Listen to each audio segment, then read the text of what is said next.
Cristo nos llama.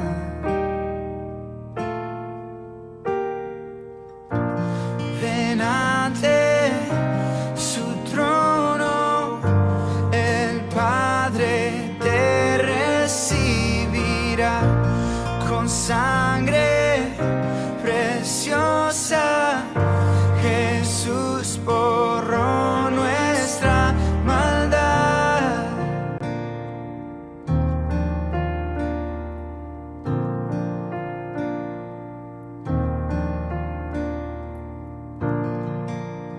Deja atrás tu vergüenza y pesar. Ven a Él, ya no esperes más. Cristo nos llama. Trae toda tristeza al altar. Nueva vida Jesús te dará.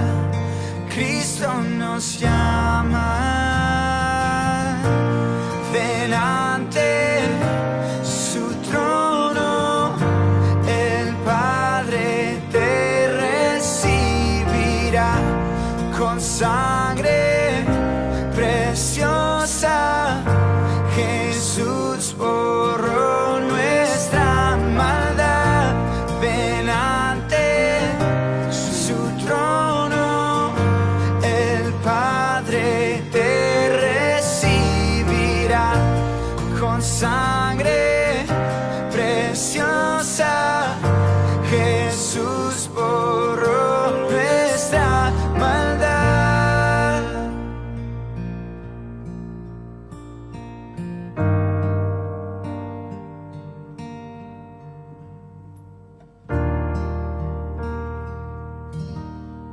Oh, cuán hermoso es nuestro Salvador. Canta aleluya, Cristo vive. Nadie es más grande, solo Él es Señor. Canta aleluya, Cristo vive. Oh, cuán hermoso es nuestro Salvador. Canta aleluya, Cristo. Muy buenos días, hermanos, esperando que el Señor les bendiga a cada uno de ustedes en este día domingo, día del Señor, en lo cual la iglesia se reúne para poder honrar y poder alabar y poder llevar a cabo este culto de adoración a nuestro Dios. Un saludo a cada uno de ustedes en las diferentes comunas que están viendo el culto. Más que ver el culto, está participando de él junto a nosotros también. Esperamos, mis hermanos, que esté cómodo ahí en su hogar, junto a su esposo, esposa, junto a sus hijos, amigos, etcétera. Pero importante que este día nosotros vamos en conjunto, vamos a honrar a nuestro Dios y vamos a alabarle. ¿Les parece, mis hermanos, que ya estando cómodo en su hogar, ya tomó desayuno, pueda estar en pie? Ya vamos a hacerlo tal como lo hacemos acá en el templo. Vamos a tomar esta dinámica. Entonces usted junto a su familia, con quien esté, va a estar de pie, el que lo pueda hacer. Y vamos a tener un tiempo de oración para poder entregar este culto a nuestro Dios. Así que inclinando nuestro rostro, vamos a orar a nuestro Dios. Señor, en el nombre de Jesús, en esta mañana te damos muchas gracias, Padre, por lo bueno que es usted con nosotros, Señor, porque usted nos permite, Padre, poder honrarle a través de la alabanza, Señor, por este gran privilegio que tenemos, Señor, sus hijos, poder estar acá, poder exaltar su nombre, Señor, a través de la alabanza, Señor, también reconocerle en lo más profundo de nuestro ser que es nuestro Dios y nuestro Padre, Señor. Por eso pedimos, mi Dios de los cielos, que usted tome control de todo lo que podamos hacer, tome control, Señor, de nuestras alabanzas, Señor, pueda sacar todo pensamiento que pueda estar, Señor, entorpeciendo, Señor, nuestra comunión en este tiempo que vamos vamos a dedicarlo a usted, Señor, en nuestros hogares, Señor. Señor, permite, Señor, que también muchos hermanos, Padre, puedan estar allí, que estén tal vez con problemas, tal vez estén con padecimientos, Señor, pero que en este día, mi Dios de los cielos, puedan entonar alabanzas, Señor. Muchas gracias, mi Dios de los cielos. Que quedes en medio de nosotros, en nuestros hogares, Señor, y acá en esta transmisión. En el nombre de Cristo Jesús, amén. Mis hermanos, bueno, estando en pie, como están allí, en la misma método que lo hacemos acá en el templo, vamos a entonar dos himnos, que es cantar, contempla a Dios, mi Cristo, mi Rey.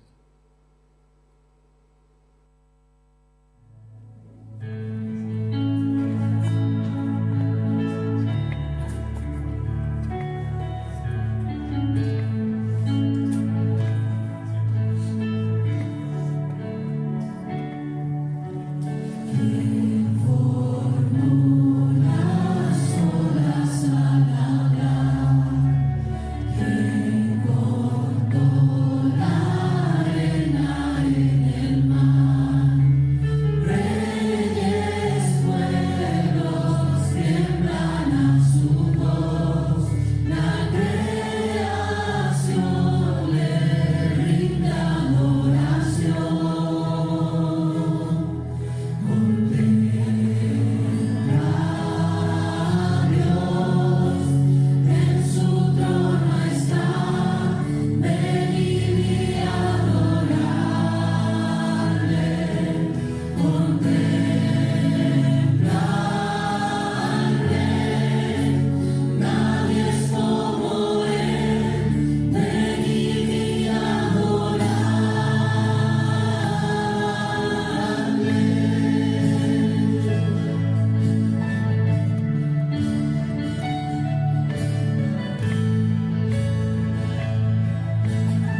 incomparables promesas que el Señor nos puede dar. Espero de que usted se haya gozado poder entonar esta alabanza. Pueden tomar asiento, mis hermanos, allá en sus hogares, también poder ofrendado esta alabanza al Señor y poder haberse gozado como lo estamos haciendo acá nosotros, acá en el templo, imaginándonos cuando estábamos todos juntos acá. Pero yo sé que estamos unidos en un espíritu, usted y yo, gozándonos con esta alabanza, con estas grandes verdades que estamos declarando, y podemos gozarnos del Señor, porque incomparables son las promesas de nuestro Dios. Bien, mis hermanos, los avisos de ya de nuestra iglesia como congregación. Tenemos un aviso que lo hemos estado repitiendo en varias oportunidades, que la ofrenda que se está levantando acá en Chile para la iglesia de Cuba es un compromiso personal, no es algo obligatorio que se está imponiendo, pero lo que propuso Dios en su corazón,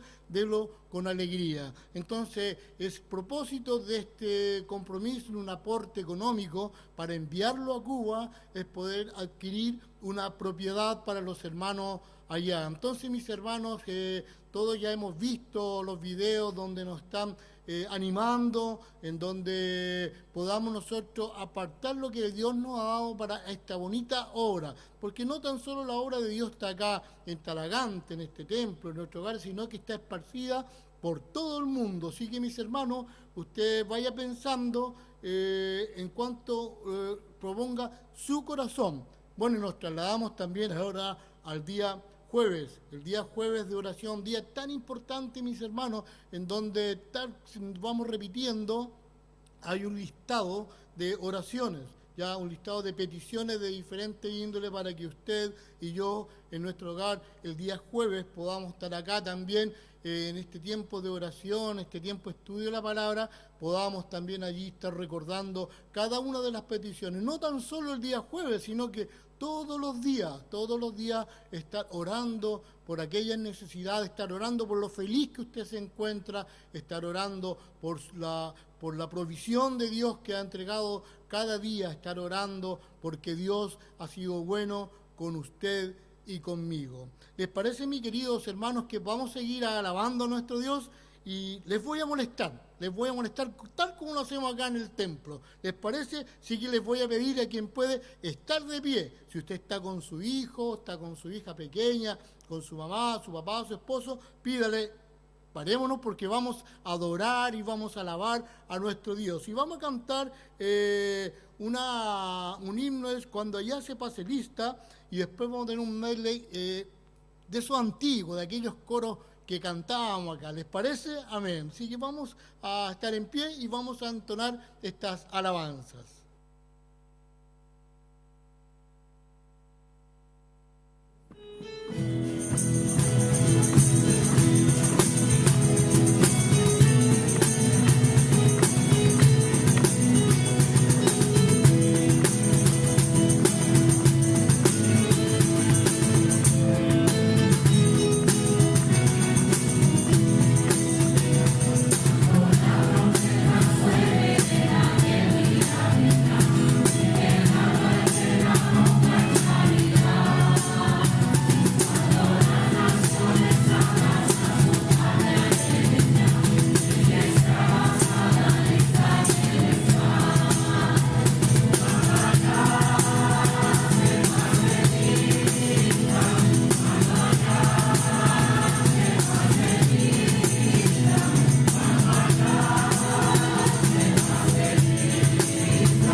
Bien, mi hermano, espero que usted nos haya acompañado con las palmas, estas alabanzas, también estos coros que recordamos acá. Les voy estando en pie ustedes, ya van a tomar su Biblia y van a buscar en Segunda de Pedro, del capítulo número 1, del versículo número 1 al 10. Vamos a tener la lectura bíblica.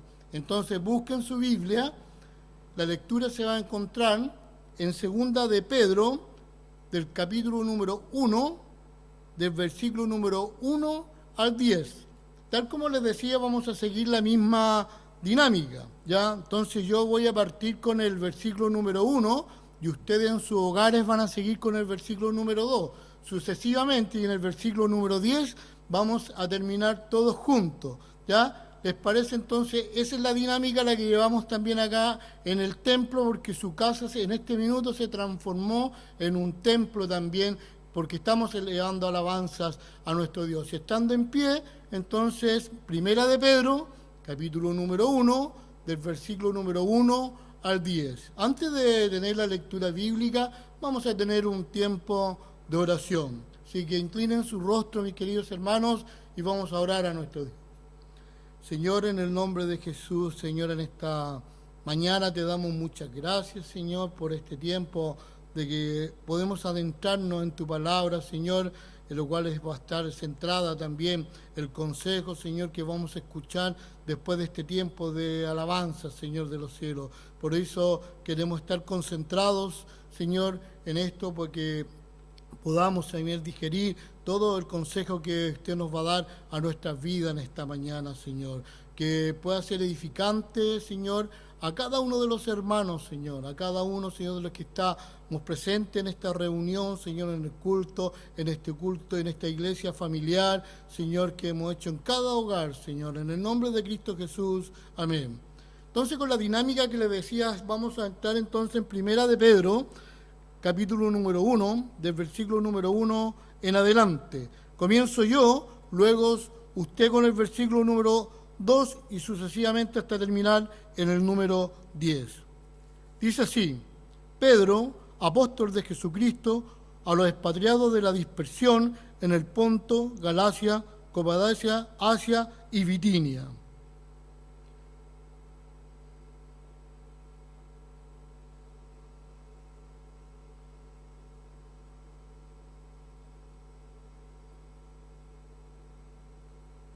Bendito el Dios y Padre de nuestro Señor Jesucristo, que según su grande misericordia nos hizo renacer para una esperanza viva por la resurrección de Jesucristo de los muertos.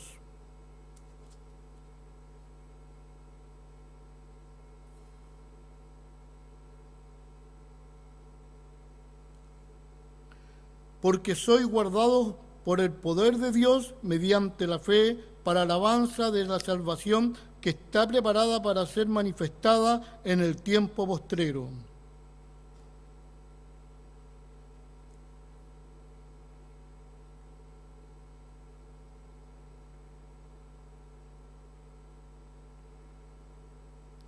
Para que sometida a prueba vuestra fe, mucho más preciosa que el oro, y el cual que aunque perecedero, se pruebe con fuego, sea hallada en alabanza, gloria y honra cuando sea manifestado Jesucristo.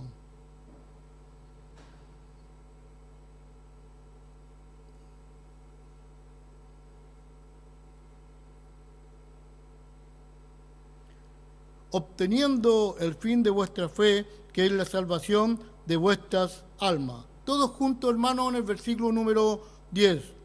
Los profetas que profetizaron de la gracia destinada a vosotros inquirieron diligentemente, indagaron acerca de esta salvación. Bien, hermanos, que el Señor añada bendición a nuestras vidas, porque la palabra ya está bendita, pero que la bendición sea para usted y para mí el poder tener esta lectura.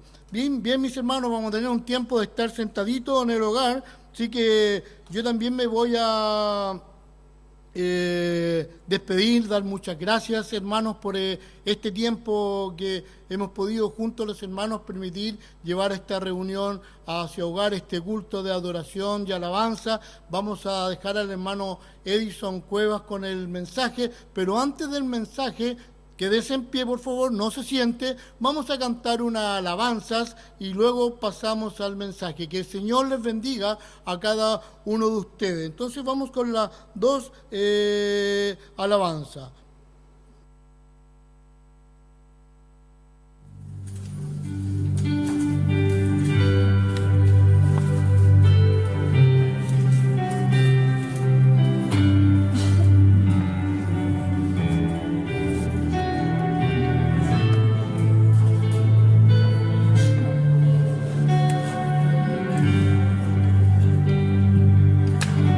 Mi corazón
Buenos días, hermanos. Doy gracias a Dios por permitirme una vez más poder llevarles a reflexionar en su palabra este día domingo. Le invito a que pueda abrir su Biblia en el libro de Segunda de Pedro, capítulo 1, y estaremos examinando los versículos del 1 al 10. Hace unas semanas, como iglesia, celebrábamos el aniversario número 61. Y creo que toda iglesia, cuando está de aniversario, hace un repaso de su historia, de cómo Dios ha ido manifestándose de diferentes maneras en el paso de los años. Recordamos quienes con esfuerzo pusieron los fundamentos de la iglesia, los fundamentos físicos, como también los más importantes, ¿verdad?, los fundamentos espirituales. Podemos recordar a aquellos hermanos que Dios ha llamado a su presencia. Recordamos a otros que por voluntad de Dios hoy están sirviendo en otras congregaciones, incluso en otros países. Pero los aniversarios también tienen otra cara, una cara que en ocasiones pasa desapercibida en casi toda celebración, porque querámoslo o no, en nuestra iglesia y en toda iglesia a lo largo de la historia, hay personas que han escuchado el Evangelio y por diferentes razones se han desviado en el camino hasta no saber más de ellos. Como dice Pablo en 2 de Timoteo capítulo 2, verso 4, ninguno que milita se enreda en los negocios de la vida a fin de agradar a aquel que lo tomó por soldado. El mismo Señor Jesús dijo a sus discípulos en el Evangelio de Lucas capítulo 9, versículo 62, ninguno que poniendo su mano en el arado mira hacia atrás es apto para el reino de Dios. Debemos ser honestos y admitir que muchos de nosotros conocemos personas que llevan vidas que dejan mucho que desear al compararlas con lo que ellos eran cuando se decían ser cristianos.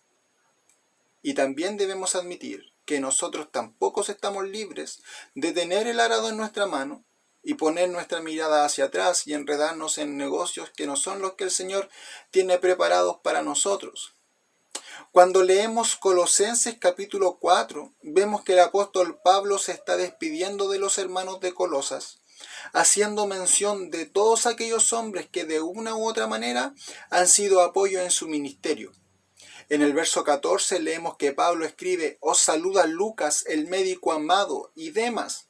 Y en la carta a Filemón, en el versículo 24, el mismo Pablo menciona a Demas como uno de sus colaboradores. Sin embargo, en la segunda carta que Pablo escribe a Timoteo, estando encarcelado en prisión y con miedo a la ejecución inminente, le pide a Timoteo en el capítulo 4, verso 9, procura venir pronto a verme, porque Demas me ha desamparado, amando este mundo, y se ha ido a Tesalónica.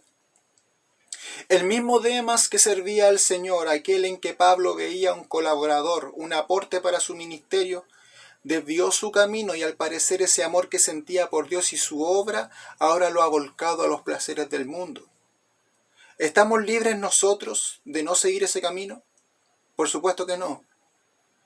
¿Por dónde pasa entonces el problema de que muchos que han dado testimonio público de una verdadera conversión terminan, como dice 2 de Pedro capítulo 1, verso 9, habiendo olvidado la purificación de sus antiguos pecados? El verdadero evangelio tiene grandes verdades y esas grandes verdades, al no comunicarlas fielmente, al no comunicarlas bíblicamente, pueden sin querer construir también grandes mentiras. Una de esas grandes verdades y por la cual damos gloria a Dios es descubrir que nuestra salvación se basa solamente en la gracia del Señor. Efesios capítulo 2, versos 8 y 9 dice, porque por gracia sois salvos por medio de la fe. Y esto no de vosotros, pues es don de Dios, no por obras, para que nadie se gloríe. Lo que Pablo está diciendo acá es que no hay nada en el ser humano, absolutamente nada, que le sirva para alcanzar la salvación que Dios determinó ofrecer. Si hoy podemos gozar de esa salvación es solamente y únicamente porque su gracia nos alcanzó. Esa es una gran verdad, inamovible. Pero muchas veces leemos el pasaje solo hasta el versículo 9. Es más, yo creo que muchos que están escuchando pudieron repetir el versículo sin necesidad de leerlo. Pero ¿qué pasa con el versículo 10? Porque somos hechura suya, creados en Cristo Jesús, para buenas obras, las cuales Dios preparó de antemano para que anduviésemos en ellas. Somos salvos por gracia, una gran verdad.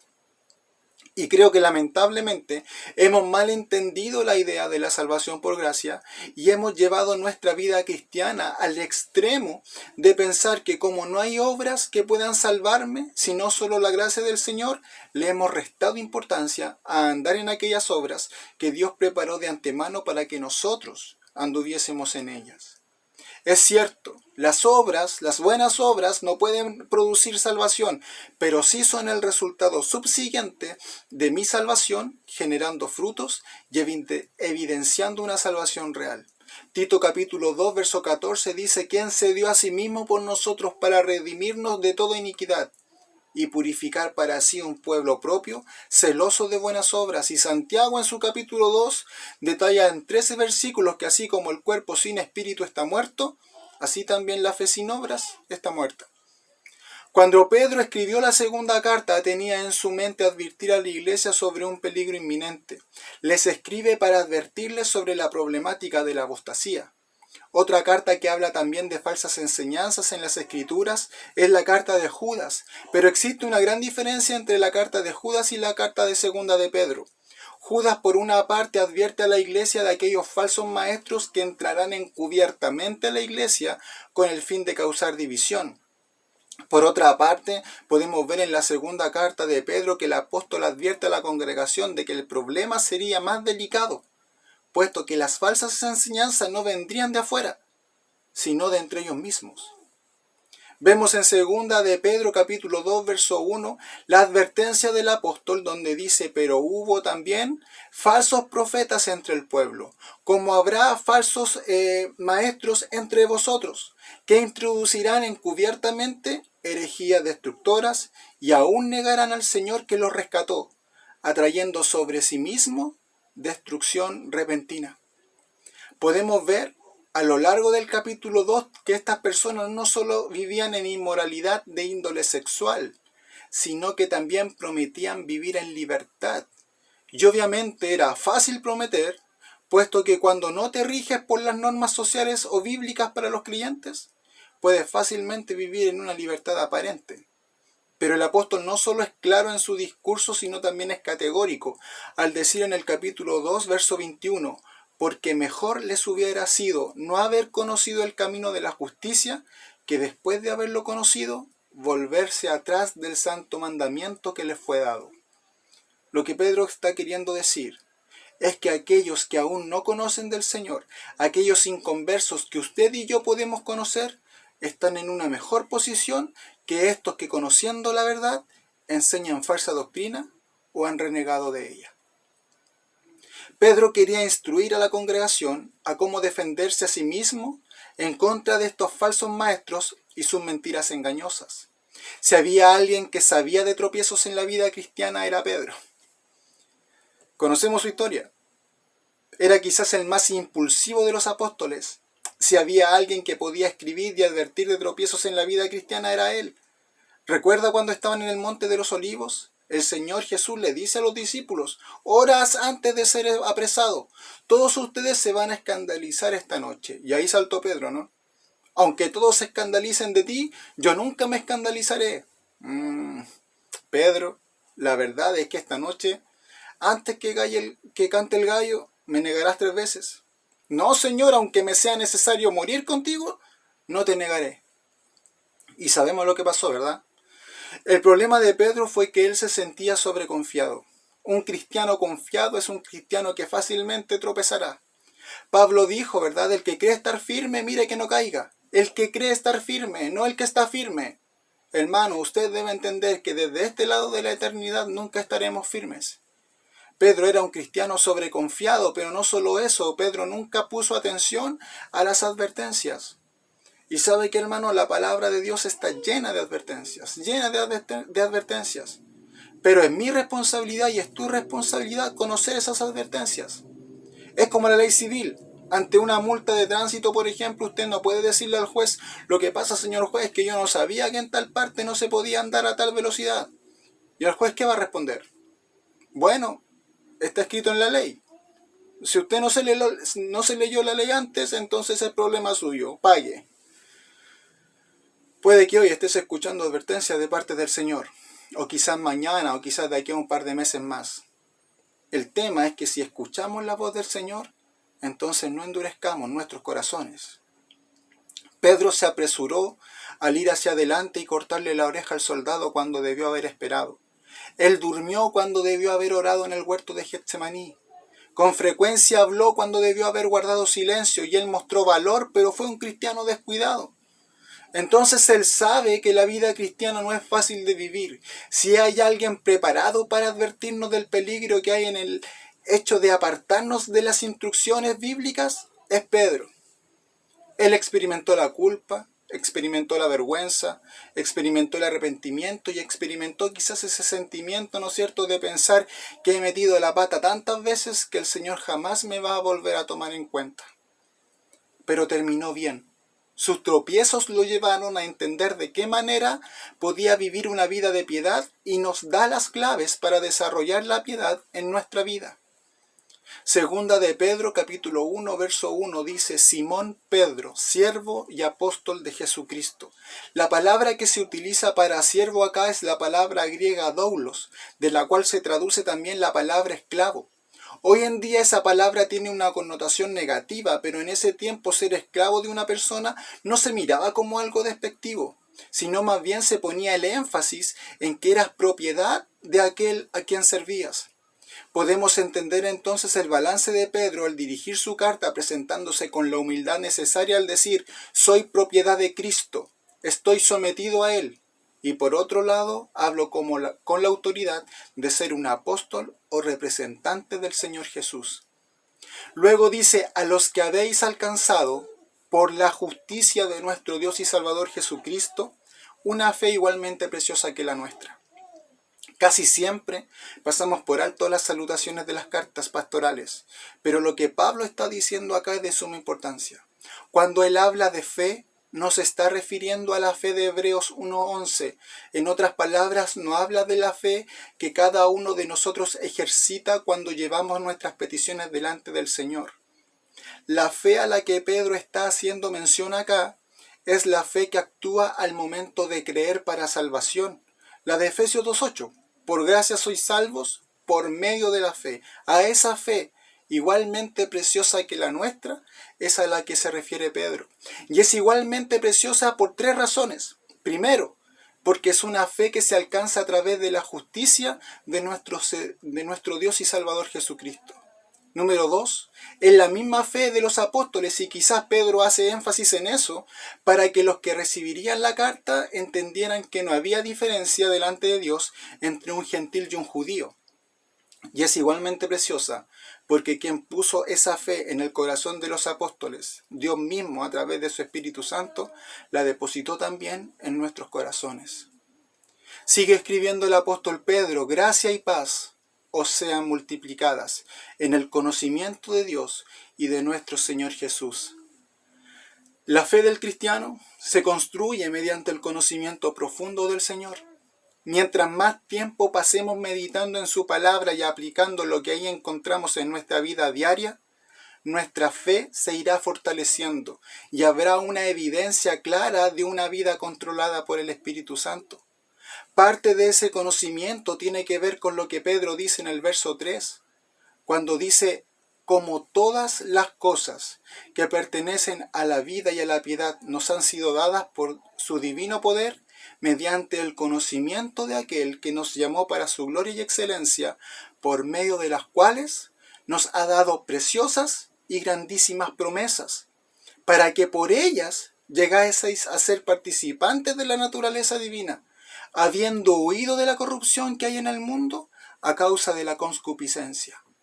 Pedro entendió que todo lo que él necesitaba para vivir una vida de piedad, el Señor ya se lo había dado, como dice el texto, por su divino poder. Vivir una vida piadosa se traduce en una vida de reverencia, obediencia y lealtad hacia Dios. Pedro enseña acá que el creyente verdadero no debe pedirle a Dios algo más para desarrollar su crecimiento, su fortaleza o su perseverancia. Dios nos ha dado ya mediante el mismo poder que operó en la resurrección de Cristo todos los recursos espirituales que perfeccionan la vida que agrada a Dios, incluyendo a su Espíritu Santo que mora de forma permanente en nosotros.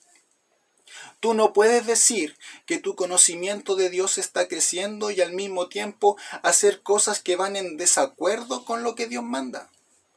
Tú no puedes decir que estás conociendo más a Dios y al mismo tiempo no pasar tiempo en su palabra e ir en una dirección contraria a sus mandamientos y promesas. Muchos pueden decir que conocen al Señor y no pasan tiempo con su palabra. Entonces yo me pregunto, ¿qué tanto conoce al Señor esta persona?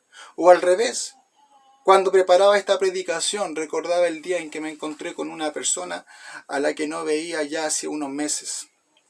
No lo veía los domingos en la iglesia y yo le preguntaba, ¿cómo estás? ¿Por qué no te he visto en las reuniones? Esta persona me decía, estoy bien, con harto trabajo, pero no por el hecho de que no me esté congregando, pienses que no estoy bien. Estoy bien con Dios.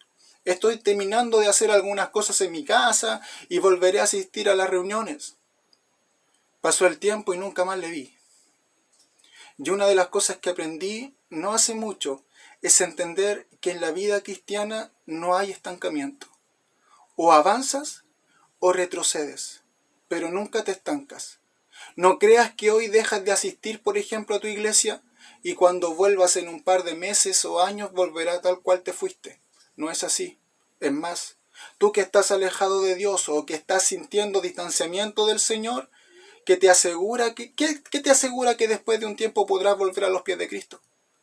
Yo creo que este tiempo de pandemia nos ha quedado claro que el mañana no nos pertenece, ¿verdad? Solo Dios sabe si mañana podrás volver a congregarte. Solo Dios sabe si mañana habrá oportunidad para pedir perdón. Solo Dios sabe si mañana habrá un día para perdonar. Solo Dios sabe. Dios nos ha dado todos los recursos para que día tras día yo me parezca más a Cristo. Si haces el ejercicio y te miras cómo eras a comienzos de este año y resulta que llegas a la conclusión que en el mes de enero tenías más de Jesús que ahora, que estamos en julio, entonces hay un problema ahí. Si vas retrocediendo en tu transformación hacia Cristo, déjame decirte que no tienes un futuro muy auspicioso. Dentro de todo creyente hay una lucha de lealtad. El apóstol Pablo lo grafica en Romanos 7, versículos 19 y 20, diciendo, porque no hago el bien que quiero, sino el mal que no quiero, eso hago. Y si hago lo que no quiero, ya no lo hago yo, sino el pecado que mora en mí. Es el creyente el que tiene esa lucha. El inconverso está muerto en delitos y pecados, entonces él no lucha con agradar a Dios. Él no quiere agradar a Dios de plano.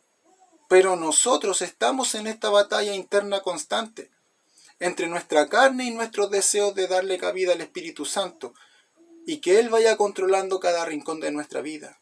Nuestra tarea es poder ir cediéndole terreno al Espíritu Santo para ser controlados por Él.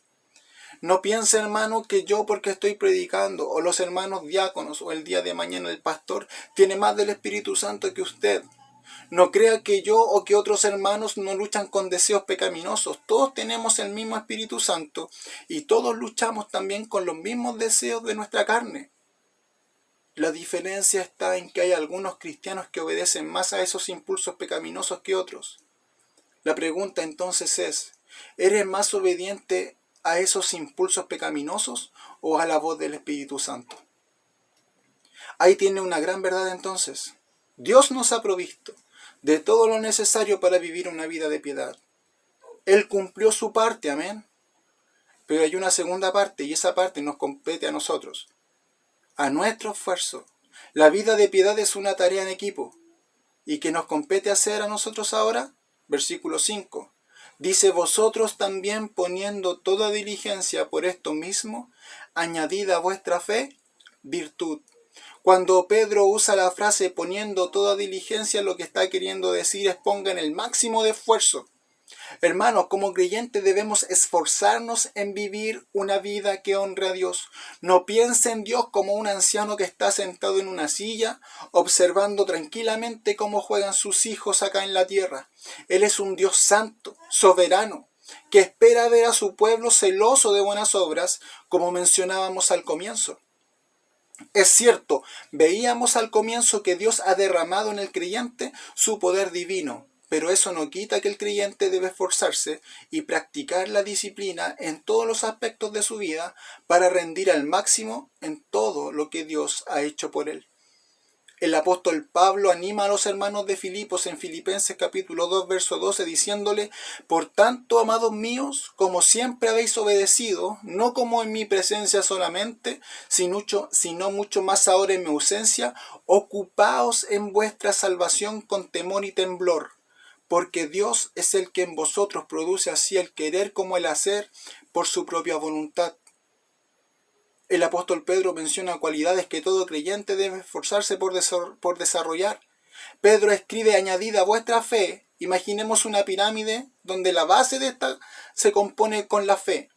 Recuerde que esta fe es la que Dios ha puesto en nosotros gracias a la justicia de Cristo mencionada en el versículo 1 de este capítulo.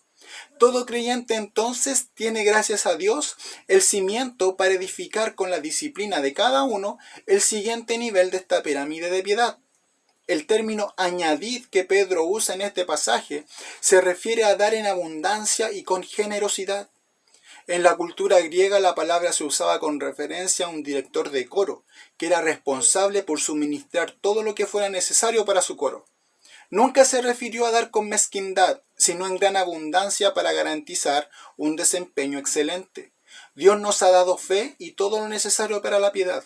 Nosotros añadimos entonces, por medio de una dedicación diligente, virtud, que en el lenguaje original quiere decir excelencia moral. La Biblia es clara cuando explica cuál era nuestra condición antes de llegar a los pies de Cristo.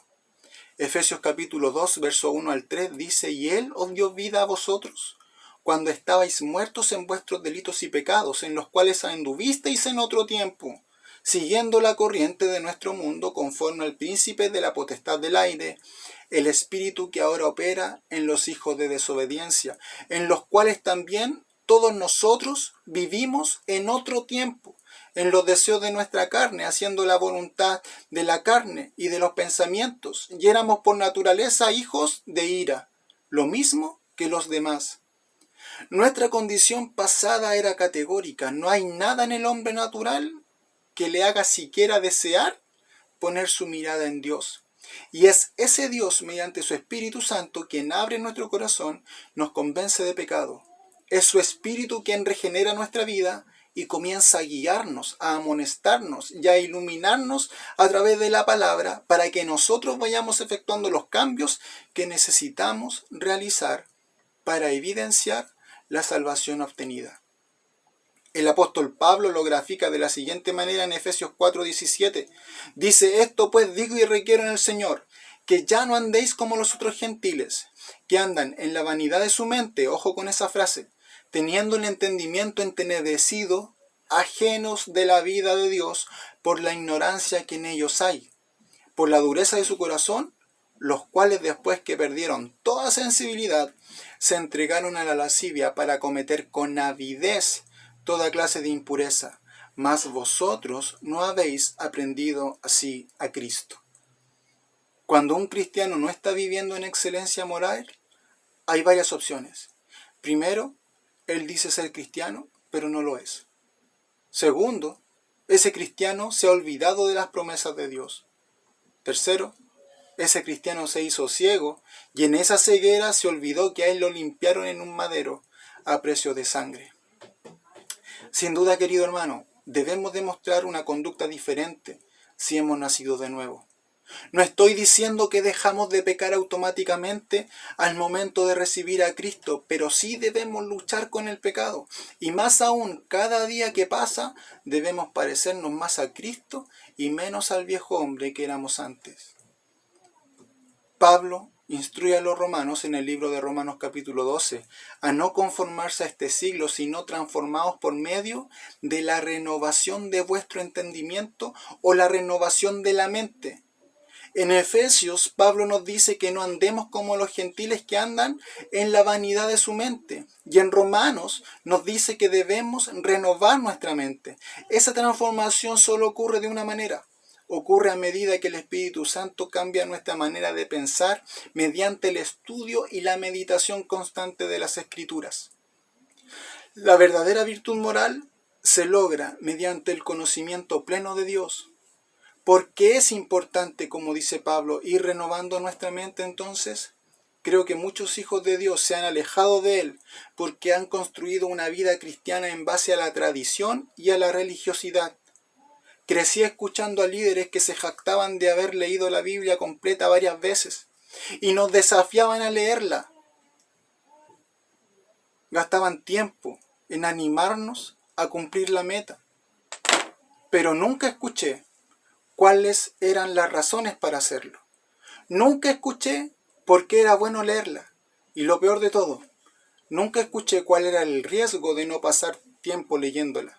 Entonces comenzó a crecer una generación con miles de hábitos cristianos, pero que no necesariamente esos hábitos daban la garantía de que en nosotros se estaba formando un carácter cristiano, convicciones bíblicas firmes. A veces gastamos energías en querer cambiar lo externo de las personas, la forma de vestir de la señorita, el pelo largo en el joven, la inconstancia de tal familia, la corbata en el púlpito. Cuando vemos cambios nos damos por satisfechos, pero sabes, querido hermano, que si hay algo que he aprendido es que los cambios externos no necesariamente son el ejemplo de cambios internos. Pero los verdaderos cambios internos sí generan cambios externos. Por eso donde debemos apuntar no es solamente un cambio físico o de rutina los fines de semana, ya que tengo que congregarme, sino que hay que apuntar a cambiar nuestra mente con el Evangelio. Por eso debemos apuntar no a tener una iglesia ancha en número, sino una iglesia profunda en conocimiento. Ese conocimiento nos llevará a crecer en número.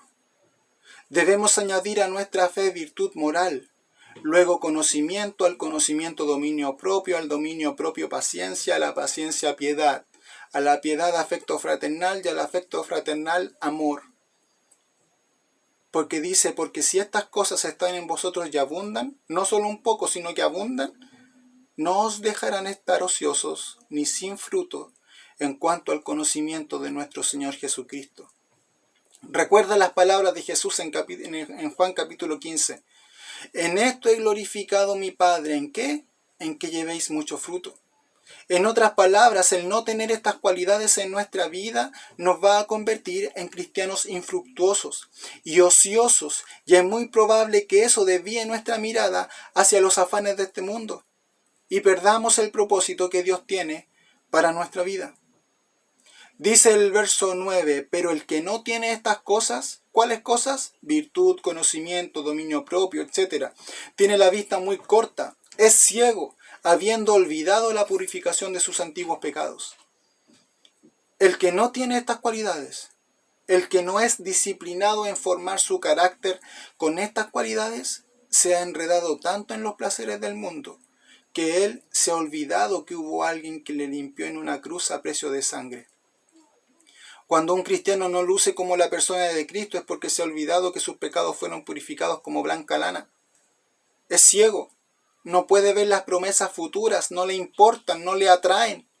Él solo ve lo que tiene aquí adelante.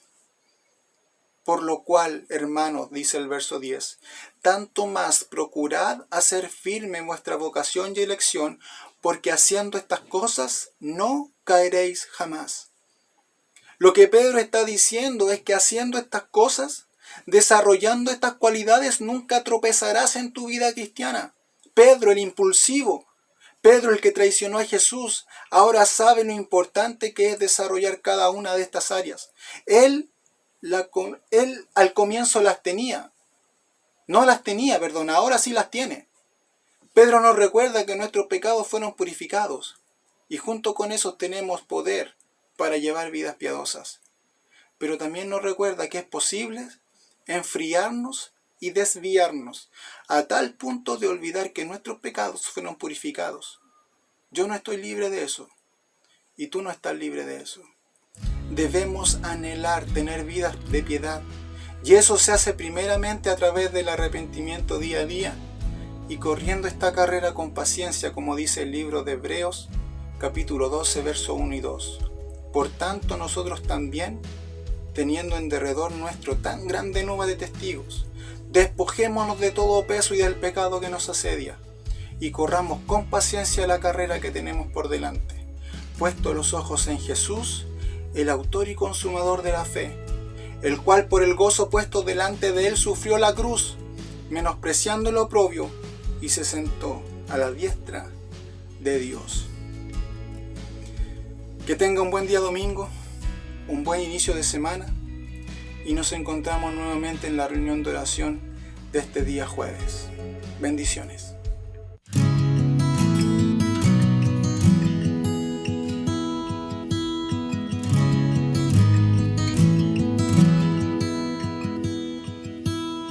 Considera que siendo igual a Dios se despojó.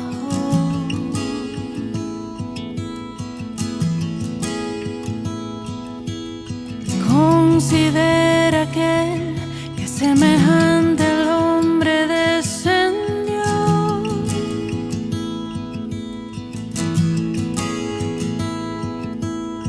Considera que se encarnó y debilidad sufrió.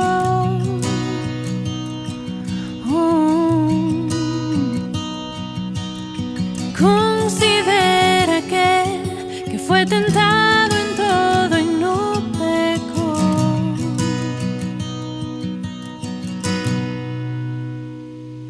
Con gran nube de testigos a la meta yo prosigo, por el gozo que hay delante correré, soportando el sufrimiento y despojándome de todo mi pecado y todo peso, correré con los ojos en Jesús.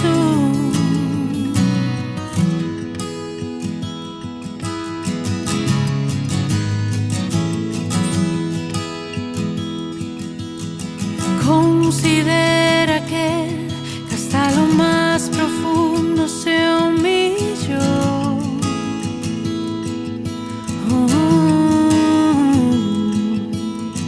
Considera que despreció vergüenza y dolor.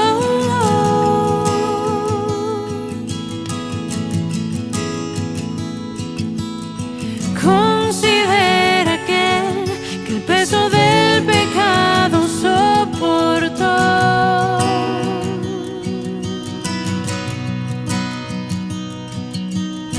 Considera que hasta la cruz la muerte padeció.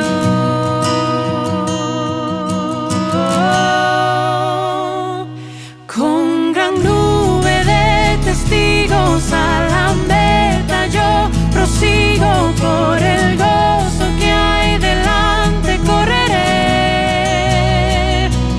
soportando el sufrimiento y despojándome de todo mi pecado y todo peso, correré con gran nube de testigos a la meta yo prosigo, por el gozo que hay delante correré, soportando el sufrimiento, despojándome de todo mi pecado y todo peso, correré con los ojos en Jesús.